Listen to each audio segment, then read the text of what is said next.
Hello everyone and welcome back to Love Online. I am Dr. Carla Dunbar. I trust you're having a good day today. We're going to be talking about conflict intimacy, and I know that sounds like an oxymoron. It sounds even conflicting. So before we dive into the topic, please like, share and subscribe this video. I call this marriage evangelism, and this is how you can help me to save marriages globally. So go ahead, because I'm sure you have a friend or two who could very well benefit from this video. Now, all relationships will have some element of conflict at various times, but the couples who know how to use conflict to move forward and move towards a more intimate and close bond with each other, they know that they shouldn't avoid conflict. Avoiding conflict is like avoiding raindrops standing in the rain. It's almost inevitable. So if we know how to navigate this, then we can view different opinions as a way to better understand our partner's point of view.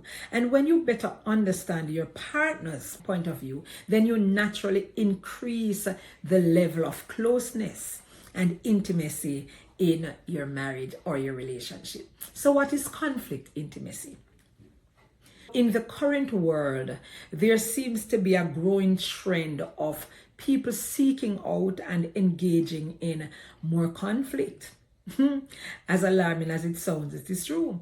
It is often seen as a way to build stronger relationships, as I said earlier, or even just to be more engaged in each other's lives. And so conflict intimacy in a marriage can be defined as a relationship in which both partners are comfortable expressing your negative feelings openly and honestly with each other while maintaining an open and caring relationship.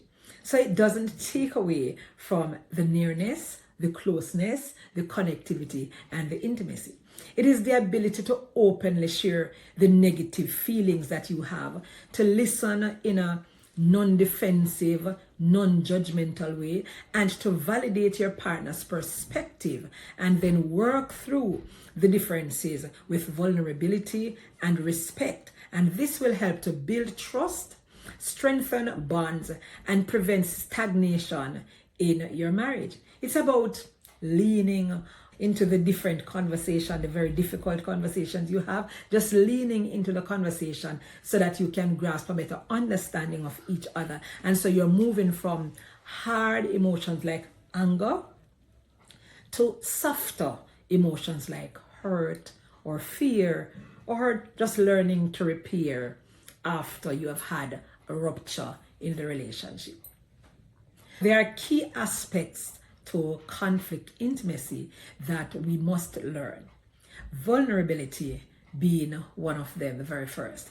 Now, be willing to share your fearful thoughts or scary thoughts and feelings rather than shutting down or attacking your partner is important if you're to navigate with conflict in your intimacy. Then having a non-hostile communication. Now, couples engage, and sometimes we have the hostility, but engaging in open and respectful dialogue where both of you as partners share your perspectives and it is valued by the other, as emphasized by experts like myself who speak on relationship. Acceptance is a third one. When you can recognize and accept your partner's individuality and their divine differences and see their emotions as valid and not wrong, then it's gonna follow. You're moving for repair, bidding for connection and making repairs during conflict. It's a key concept. We can read about that from Gottman's Institute. This leads to growth opportunities where you view conflict as a chance to discover new aspects of your partner. It doesn't matter how long you are living together. My husband and I, we're sharing 48 years together. We still have the ability to give each other epiphanies and to just find out different things. So you learn new aspects of your partner and the relationship, and this fosters deeper empathy and a greater level of security. Why is it important for all of these elements to be applied in your relationship because it deepens bonds. Resolving disagreements constructively, it builds confidence and it gives a greater level of trust and closeness in your relationship. It also prevents stagnation. When you avoid conflict, it can lead to loneliness and what we call roommate syndrome, where you and your spouse are existing in the space as if you are roommates. And that's not the picture that God wants. So while you're embracing this, it fosters true connection and it suggests authenticity, because true intimacy requires risking being seen from a different lens with just different views. We know that conflicts are unavoidable in relationship and it's inevitable as well. And often it is said that the cause of relationship conflict is due to one of the partners being selfish or self-centered. That can be so, although that can also not be true, because you are created differently by your creator. You're not meant to be the same. You're not even meant to be fully compatible. You're meant to be adaptable and adjustable in a relationship. So this is usually not the case. While selfishness may contribute to certain conflicts in a relationship, it certainly does not pose as the main issue in the relationship.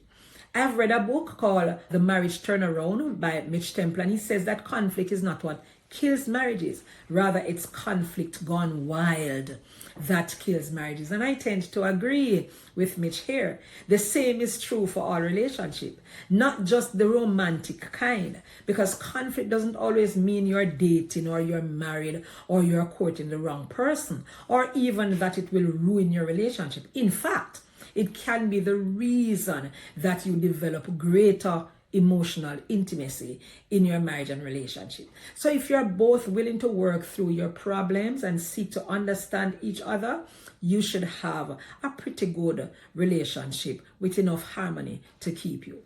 A strong and healthy relationship is really built on the 3 C's of marriage and relationship: communication, compromise, and commitment. Oftentimes we do not want to compromise, and that is where we have a challenge.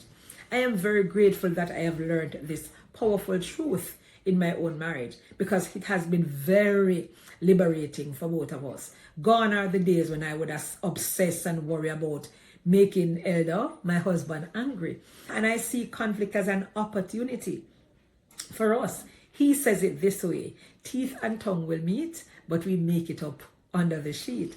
And this is the redemptive power of conflict that can also apply to dating relationships if you're dating, and also then extensively to the marriage.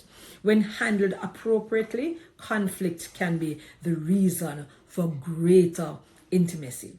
And more often than not, relationship conflicts occur as a result of one partner feeling neglected or misunderstood or even disrespected by the other. And this can lead to feelings of insecurity and frustration in one or both of you in the marriage. Just recognize that conflict in romantic relationship is inevitable, like I said before. It does not spell doom for the marriage. It is a part of life and a part of sharing a life with someone else. And that is really what marriage is about. You're not married to be alone, otherwise you would not be married, okay? So you can cope with conflict, and this is how you cope with conflict, because the opposite of love is really apathy. Have you ever tried to get someone upset who really doesn't care? It's a bad place to be in a relationship, by the way, because by then you're indifferent. So it's not hate or conflict. Unfortunately, expressions of disdain or disapproval, especially non-verbal ones, are often too quick, too vague, and too threatening to be taken as statements of caring about the relationship that you share. The key, though, to growth for a couple is to be able to avoid destructive conflict, stopping the cycle of complaint and contempt and attack, which tears at self-esteem and commitment even more than it blocks the solutions of practical issues which the couple themselves can struggle with. So stop complaining, stop attacking each other, right? And so that you can live. Thus engage constructive conflict. Don't try to avoid it. Engage it. Recognize the differences as assets. Your individual differences, your designer differences by your manufacturer. Just see them as assets for the relationship and not liabilities. See them as assets for the relationship and disagreements as areas of growth and discovery. And then use the energy of conflict to affirm commitment, deeper levels of commitment, and then work now toward solving the issue or living with the difficulty if it is something that you've chosen not to alter. To love may not mean to fight, but it does mean to become close, to care a whole lot, and eventually to discover differences and areas of disagreement. Those who love much have a better chance of conflict because people who care much about each other and their marriage will want consensus and caring to continue to evolve in your relationship. When differences or complaints seem to block these events, then their practical and emotional investments are threatened. And ironically, it upsets our emotions and it may lead to expressions which hurt the very person that you're choosing to love and to stay close to. So yes, there can be conflict intimacy, though it sounds as if it's a conflict itself. Pursue it in your relationship and look at the growth and how you can evolve together for longevity in your marriage. Remember, Psalm 23 and verse 5 says, it tells you that neither of you are supposed to just survive in your relationship, right? You are for thriving and overflowing because that's what the Good Shepherd intends for us in that psalm. Thank you so much for watching. I pray that your marriage will be impacted positively for having watched this video.